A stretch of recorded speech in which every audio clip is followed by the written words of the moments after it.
What is going on, everyone? Welcome to another edition of Process, and this is the second time we are trying this. We essentially had the entire podcast recorded this morning, and then because of the damn storm, as soon as we were about to end it, boom, there goes the electricity, and we lost the entire podcast. What a way to start our day today, huh, D-Ray?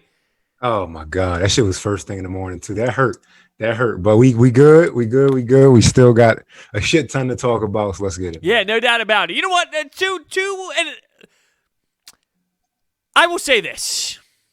To an extent, I think it might have been a good thing because I had all day to think about the 76ers more. What'd you say? I said, you smoking dust. Well, man, that shit was gold this morning. Yeah, you're right. It was gold, no doubt. Every time we hit this damn start button, it's gold. But that's why This is going to be gold, too. We'll be all right.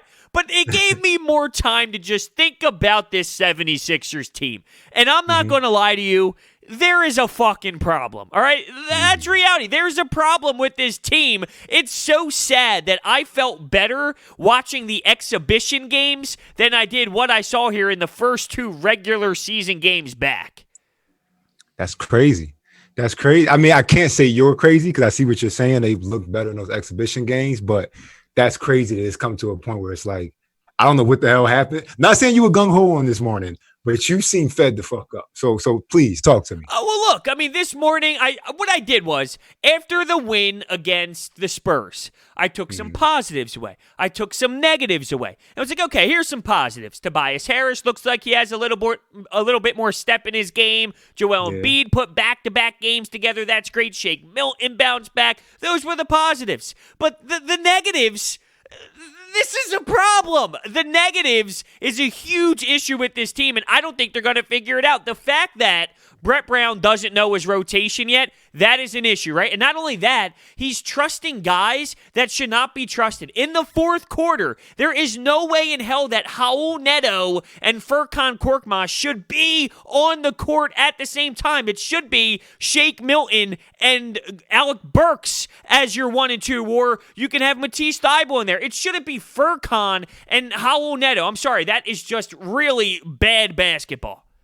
All right, hold on. My first thing is, I see what you're saying about the rotation, but at the same time, Joel getting hurt kind of threw them a curveball because it's like, all right, now we got to make adjustments in different parts of the game. Well, this last game, Joel Embiid was there. Yeah. But I'm saying as far as, them scared shitless with giving him too many minutes or anything like that. Not saying he hasn't been playing a shit ton, but it's just, I feel like once he got hurt, that shifted thing around. But as far as Shake Milton and Burke being in the position that Raul Neto and Furkan were supposed to be in, at the end of the day, those guys got more tenure. And these games, you kind of need guys who know the scheme. I'm not saying you're wrong. I'm just playing devil's advocate because I am with you 100%. I would take those two over Raul Neto and Furkan Korkmaz any day down the stretch. But I feel like down the stretch is like I need guys who, number one, bring a shit ton of offense, and number two, know this scheme. So I'm just playing devil's advocate, but I see what you're saying. Against the Pacers, you were up 10. Joel Embiid and Tobias Harris, they leave the court. The Sixers get destroyed. Now let's fast forward to the Spurs game. There goes Joel Embiid and Tobias Harris at the same exact time in the fourth quarter. You just saw it not work on whatever night it was when they played against the Pacers. And now you're doing it again, and the same thing happened. Clearly, big shift for me today. This morning, not as fired up. Right now, fired up to the point where, I'm just processing, no pun intended, Ben Simmons at the 4 position. This shit ain't working. He doesn't know what to do. He's standing there at the elbow, and he has no idea what to do. I question if you should move him back to point guard already. Hell no. What do you mean, hell no? This is he doesn't know what he's doing there right now. The offense looks horrible with him.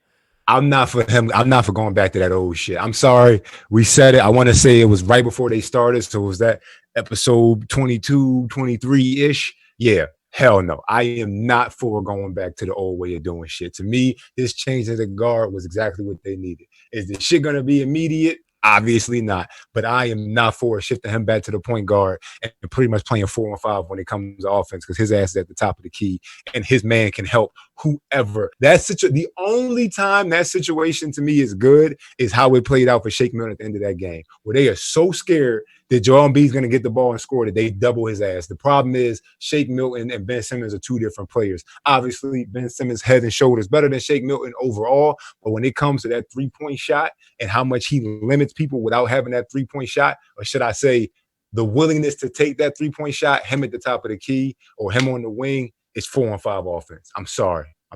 Well, it would be different if when he's playing this 4 position, it's somewhat more of a stretch 4. But I thought, and at least I was intrigued by the initial move of him making plays out of that elbow spot, but it's not working. It's not. So whether they figure something new out, is there even enough time to figure new things out? The elbow thing isn't working. So if he's not playing a stretch 4 and taking shots, does the 4 work for him right now? Maybe long term, he'll have plenty of off seasons to grow as a point forward, but in terms of, hey, there's 6 games left and this team needs to go on a ride, how can you sit here and try and keep saying, it's going to take time? At this point, you gotta have to throw your best cards out there, and sadly, right now, the best cards might be Ben Simmons at the 1. You might be right, bro. You might be right. Like I said, I go back and forth with it as far as how much time that decision is going to make. But I'm sticking with Brett on this one. And I know there's a couple people out there who are going to be like, fuck this guy for this. Those Brett Brown diehard haters, I understand it. But for me personally, that old way of doing shit is not the way to do it. I'd rather deal with the growing pains. And we talked about this before they started. I said, they ain't winning the fucking championship this year. And if they do, that would really cap off 2020 as some wild shit. I don't see the team that had an abysmal road record this year turn around and figure this shit out down in Orlando, where they can get to a point where they beat not only the Raptors but the Bucks, and then make it to the finals and end up beating what is looking like going to be the Lakers at this point. I don't see it, but it's been a wild ass year. With that said, I pretty much doubled down on the fact that I need this shit to go in the right directions. So I don't need Ben Simmons to get it today or tomorrow. I understand what you're saying about these 6 games, but I'd rather know when this team comes back, that scheme is going to be something they can run with and see enough hope out of that than go back to the old way of doing shit. Because to me, that was insanity. And that's when I'm like, yo, I'm not saying fuck Brett Brown, but this is when the change has to be made. When you keep trying the same shit over and over and over and over again and expecting different results. That shit is literally insanity. Well, I just don't know if you're going to see enough positives with this scheme to say, you know what, I can't wait for next year to see them run this back again. It's at the point now where this looks so ugly, it is killing me inside. And I was one of the most optimistic Sixers fans where it was like, okay, look, they are built for the playoffs. That's something that we've been hearing forever. They're talented enough where when the games matter, it would click for them. But I no longer feel that way. When you give up 46 points in the fourth quarter against Indiana, and when you give up 43 points in the fourth quarter to the stinking San Antonio Spurs, there's a problem. There's like a will problem. Like there's no will there to defend. And if you're not telling me you don't want to defend in the fourth quarter, then we have serious issues. No. You're right.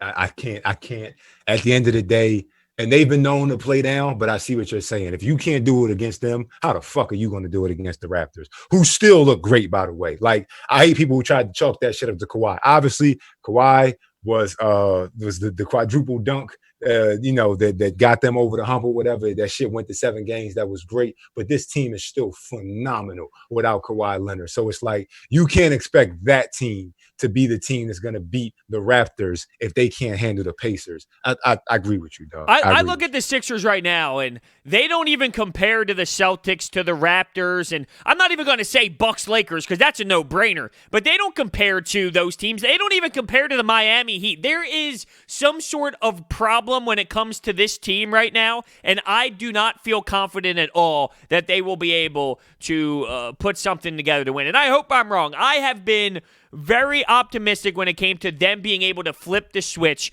but I can't deny it anymore. There is something that is not clicking when it comes to these players, and you're seeing it in these games where they are getting in these dogfights with teams that they should annihilate by 30 fucking points. Yeah. Do you think that's a playing down the competition? Because you said a will problem, and I love that. I love how you worded that. It's a will problem, as in when you go out there. To me, a will problem comes down to your focus and your commitment to your game plan. So to me, it's like y'all go out there, y'all think it's supposed to be a cakewalk. You get punched in the fucking mouth, because now it's like everything is reactory. We're not playing on our toes. We're playing on our heels, and that means you're backing up. So do you think it's a thing of they're playing down the competition and that's why they were so good against certain teams and look so great at other times? Or do you think it really is like we might have to dismantle this shit? I'm not going to go to the extreme of like dismantling. I just think this year is not it for the team. Like this year, it's just not it. I don't think that because this year they're having some really bad mental year together and things aren't flowing beautifully, that means next year's automatically going to be some sort of dumpster fire. I've been watching sports for a long time. Some teams have a bad season. They come back with one new change, and then there's a whole new mindset. And there's a whole new way to look at this team, and it's a different flow. So I'm not going to say dismantle it totally, but it is going to, when it comes to playing down to their competition, during a regular season in the NBA, I think it's very fair to say there's 82 games. You go to Washington, you go to Charlotte. It's a Wednesday night in October. You lay an egg, you have a stinker. I mean, that type of stuff happens. If you win 55 games-ish or so, you're in a fine ballpark. But now, it's too late to be talking about flipping the switch. If this team is looking the way that it is right now, this team should be looking like Toronto. The way we talk about Toronto, that's how this team should look. And instead, it looks like a team that's just not on the same page. I see what you're saying, bro. I see what you're saying, especially defensively. To me, it's and that's the problem because that's what they're supposed to do to win is defend. That's what they're supposed to be best at. That's what they're supposed to be best at. And to me, it's like the lane. I'm not gonna lie. There's been spurts where I've been excited because I see them with these lineups out there where they're just switching everything, and it's like, oh, you set a screen on Tobias. When you get over that, now you're defended by Ben. Or Ben Simmons, you know what I mean? Is in the post and then they kick it over and then Joel be like, I love the length of it, but it's the continuity and the flow of the defense to me that's really the most alarming more than the offense, because it's like that's what y'all were supposed to be known for. That was the whole point of putting this lineup. We talked about it a million times. Matisse fucking Thybulle. Like when he got drafted, it was like, what the fuck? Are you serious? Another defender. And then X amount of months down the line, we're like, yo, this kid might be exactly what we needed from a defensive standpoint. You can't do anything with them. You have so many guys who are around the same height and they can switch and they can change off. But the fact that they don't look connected defensively worries me way more than offensively, because this team was supposed to be a team that just locked people down. I always vision this team when they finally got it built. And when I say finally, I pretty much say when Jimmy Butler got on board. And for the most part, it kind of is what it is. Tobias Harris, that when that team finally got locked in, so we take away Jimmy and you add Al Horford, I'm like, all right, looking at this team on paper, this is a team that if they lose, it should be because it was a low-scoring game. It should be because it was a game that was in the 90s, miraculously in 2020, not because somebody just shot the lights out against them. And that shit's alarming. So I feel you, but I don't know. They allowed 53 points to me, essentially. TJ Warren, no disrespect, all right? But are you kidding me? They allowed 130 points to the Spurs and 127 points to the Indiana Pacers. Yeah. It's just ridiculous. Like 53 points to TJ Warren, and when Ben Simmons was defending him, he shot 9 of 10 from the field, 5 of 5 from 3, and 24 points. Ben, you got to give me more defensively. Then we fast forward to the game against the Spurs. He has his fourth foul within, 15 seconds of the second half. Fouls out with a stupid shove from behind. What the hell is he doing out there? It's a serious problem that Ben Simmons does not look locked in. He needs to be defending at an elite level, and he's just not doing it right now. And it's going to be a big-time issue when this team plays meaningful games. So what do you think it is? Because I hate the what the fuck feeling without any type of, oh, it's this, it's that. What do you think it is holding this team back so much? It's a great question. I think that they have a lot of guys that are very skillful individually. Like, they have a lot of talent. That's one thing that's always talked about with this team is they have talented individuals, and they really do. But when it comes to like the flow of the offense, it's almost like, well, because Joel Embiid's their most dominant guy, well, you put it in the post, and then he wants to dominate, while someone like Josh Richardson is normally more active with the ball, so he's hanging out, waiting for his time to score the bucket, and Ben Simmons brings the ball. I just think, honestly, on paper, it's a bunch of skilled players, but they haven't figured out a way to utilize everyone's skill set around one another. It's like an AAU team. Yeah, I mean, realistically, yeah, sure. It's a lot of individual talent, and it's about figuring out the best way to do it. When you have a big man who's arguably the best big man in basketball, who likes to go in the paint and go in the low post and just dominate guys, well, what does that mean for someone like Josh Richardson, and what does that mean for some other guys? You know, it's like I think they're having a hard time finding out a way to get everyone involved as individual talented players. I think you're right. Well, think about Boston last year, right? They had Kyrie Irving. They had all this talent, but it didn't really work well. It didn't flow right. And they get rid of Kyrie. They bring in Kemba. Now the team looks like a whole different team. That's what I think can happen with the Sixers. One change, I think, can totally be a difference, whether it's a player, maybe it's a coach. I don't know. A new voice. I've been in a locker room where a coach got fired mid-season, and the difference that it makes in terms of, like, I want to prove to this guy that I can play, there's a different focus level. You can't deny that. Okay.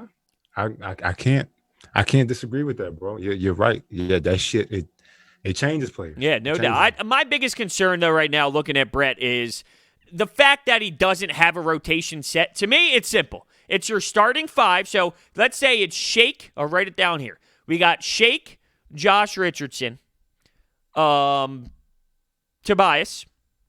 Ben Simmons, and Joel Embiid. Right. So there's your starting five.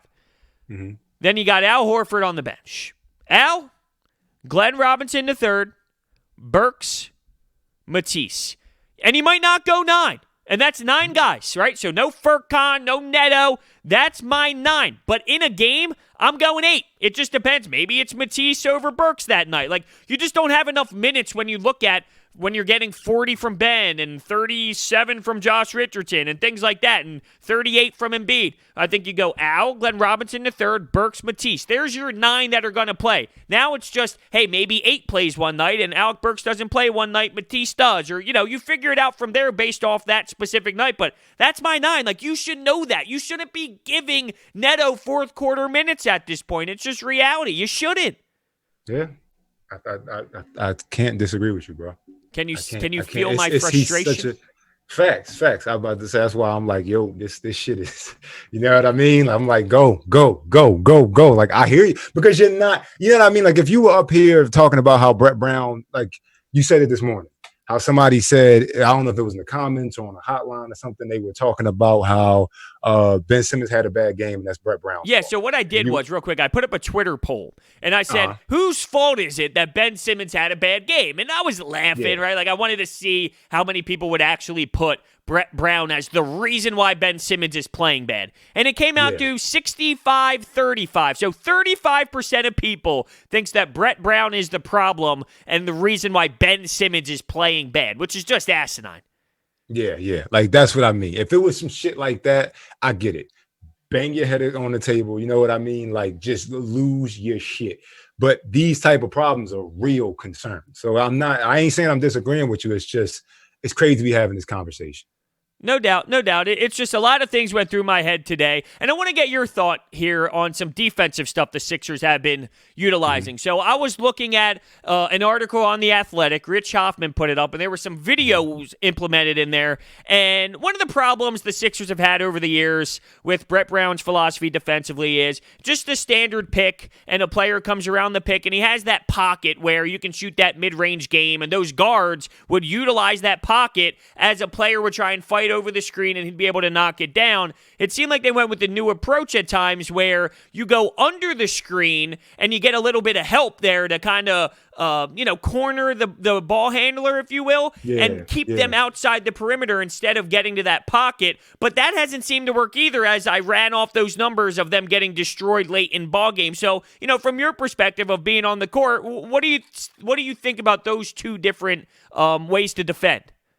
I mean, to me, if you ever go under a ball screen, you're saying one of two things. Number one, which is probably the Sixers case, we have the length to get back to him from the guy who's in help, or number two, we have no respect for this motherfucker shot. Like if I'm sticking to Ben Simmons and he's lining up for a screen, I'm yelling to my man under, because I know that he's not going to stop on the dime like a Kyle Lowry, like a Steph Curry, like a LeBron at times, like a guy who's willingly going to take and make a three. You have no fear if you're going under because you know that he's going to get around that other side of the screen and try to get downhill. So that's the only reason why you would do that. I feel like with the Sixers, it's definitely the former, as in we think that if a guy comes off a screen and let's say somebody setting the screen, Joel Embiid sticking it, he tells Ben Simmons to go under, you're kind of counting on Matisse Thybulle being there to kind of discourage that guy from taking that shot as he gets to reach in there. The issue is once that shit doesn't work twice, it's time to make a fucking adjustment. You go under 2 screens and that's 6 points, you fucking up as a coach. You know what I mean? And if the coach ain't going to make that adjustment out there on the floor as players, y'all huddle up and it's like, yo, fuck that. Go over him, force his ass downhill so he can't come off and take that three. And like you said with TJ Warren, that's why it's so frustrating. It's like, bro, he is on fucking fuego. We have to get to him early. Like it's no debate about it. But I see what you're saying. I definitely feel like the under the screens thing is just, it's a bad look. Well, both wasn't working. That's the problem. You know, the first one wasn't working either because when they went over the screen, which I normally would like to see them do, they were still getting abused by that. Yeah. So unless it's on some shit like y'all got that figured out to the T, fuck that. Yeah, I know. It's absolutely ridiculous. Now, before we get into what happened with Shake Milton and Joel Embiid on the bench and Shake Milton's game-winning shot, I think you gotta tell the people about your bet you lost. You know what I mean? Yeah. All right. So, fuck the parlay for you betting folks out there, but there was 2 bets going on. The first bet is still active. The first bet between me, you, and Gil, 97.3 ESPN, shout out Gil, that Ben Simmons would take, is it over 5 threes? 4.5 was the number set. So I took under, and you guys took It's just attempts, and it looks like it's all money. Tastes good. It's 2. So that was the big bet.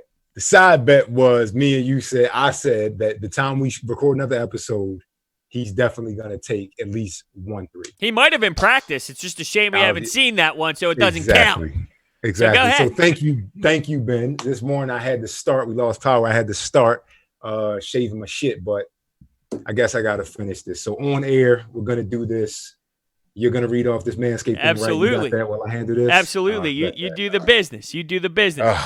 Support for Process is brought to you by Manscaped, who is the best in men's below-the-waist grooming. Manscaped offers precision-engineered tools for your family jewels. By the way, you can use them in other spots, you know, the chest hair, the Austin Powers, if you will, or the face. They obsess over their technology developments to provide you the best tools for your grooming experience. You should see me in the bathroom, bang, bang, bang, in the shower, LED lights. It's a beautiful thing. That's why Manscaped has redesigned the electric trimmer. The Manscaped engineering team spent 18 months perfecting the greatest ball hair trimmer ever created, and they just released the new and improved Lawnmower 3.0. Their 3rd generation trimmer features a cutting-edge ceramic blade to reduce grooming accidents thanks to the advanced skin-safe technology. When I tell you this is premium, I mean it is premium.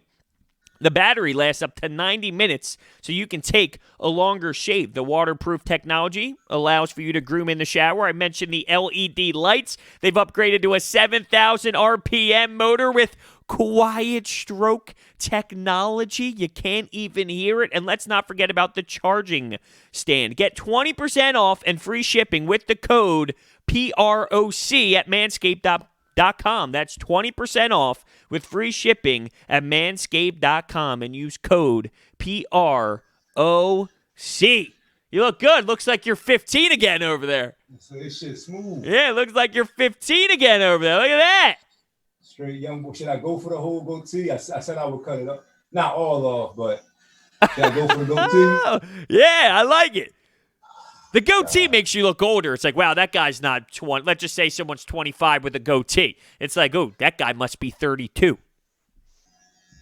I don't want to take a charge. If I see a guy in a goatee, I might move out the way. I'm like a cop. Unbelievable. Honcho. That's I'm getting the incredible. cut. I'm gonna let my barber deal with this shit. You ain't gonna Yeah. have me out here with Yeah, crazy yeah, shit. yeah. I'll finish the show like this, but Okay. fuck that. There it is. Thank you, man. That shit was smooth. All right. Now let's move the microphone back to your face. Not my fault. That's okay. You were. You hear me now? You got me? We got you. Oh, do we have you? All right. So a couple things here. Shake Milton and Joel Embiid got into a fight on the bench. This is after Indiana game, or during the Indiana game, I'm sorry.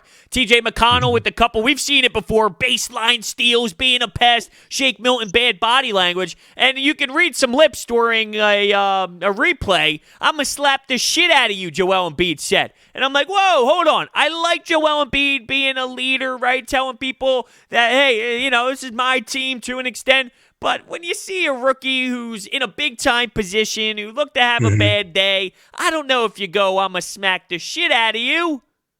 So I've seen this a million times. I've seen that clip a million times. It got erased by the next day of him hitting that three, but that shit was kind of disheartening. But I got to ask you this.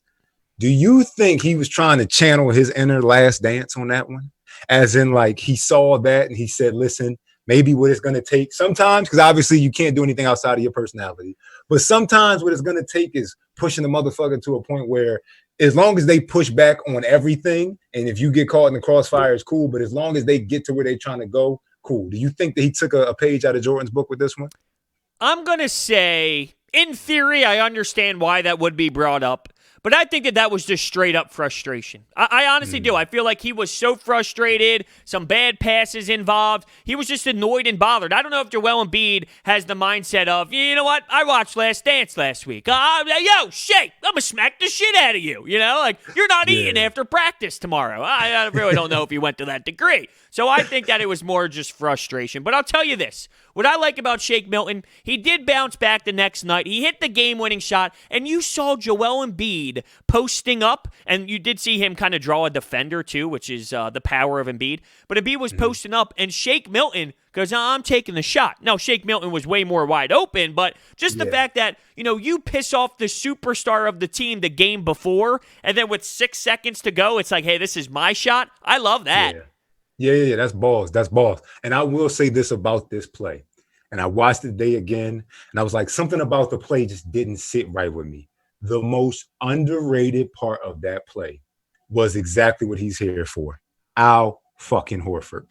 If you watch when Shake, first of all, him holding off his man at that point was great. I'm sorry, that shit's underrated. At that point of the game, NBA guys are getting in pass lanes and still in that shit. And if you don't believe me, go back there and watch last year when he was on the Celtics. He did the shit to Ben Simmons. Guys are shooting that gap. So his ability to seal off his man and get that with his right hand was crazy. But if you watch that play closely, don't look at Shake, don't look at Joel. Al Horford grabs the ball, fakes to Joel to get Murray to go down to Al Horford. Go down to Joel Embiid and then passes it back to Shake. And to me, that's why you gave him all that money for those big moments. For the fake pass. Exactly. No. I know. I'm just busting balls. I'm busting to make balls. a pass. Yeah. No, fake pass. Worth $100-something million. I could do that. You got another defending point guard. Great job.